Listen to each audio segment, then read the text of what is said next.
Hi, in this video I would like to demonstrate how to protect MongoDB sharded cluster in AWS using Cloud Block Store data services.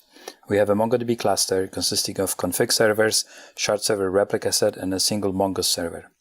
We are going to take a snapshot of MongoDB volumes, drop the database, restore from snapshot, and finally recover deleted database. Before taking application consistent snapshot, we must stop MongoDB balancer for the cluster.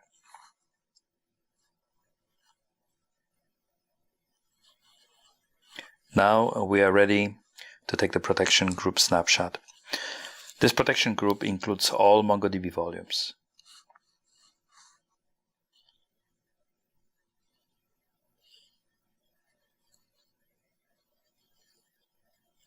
After snapshot is taken, the MongoDB balancer should be restarted to resume normal database operations. So here we have crimes database, which includes actual crime statistics for the city of Chicago from 2001 to 2018.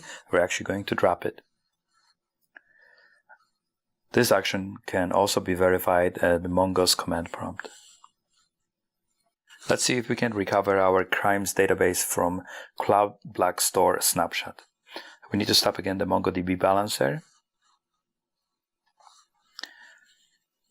Next, we need to stop MongoDB processes on all cluster hosts, unmount data volumes, and recover or copy each volume from snapshot.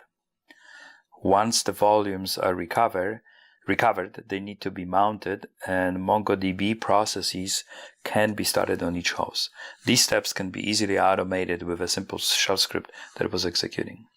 Once the balancer is started, we can easily see that the database has been recovered. And there it is.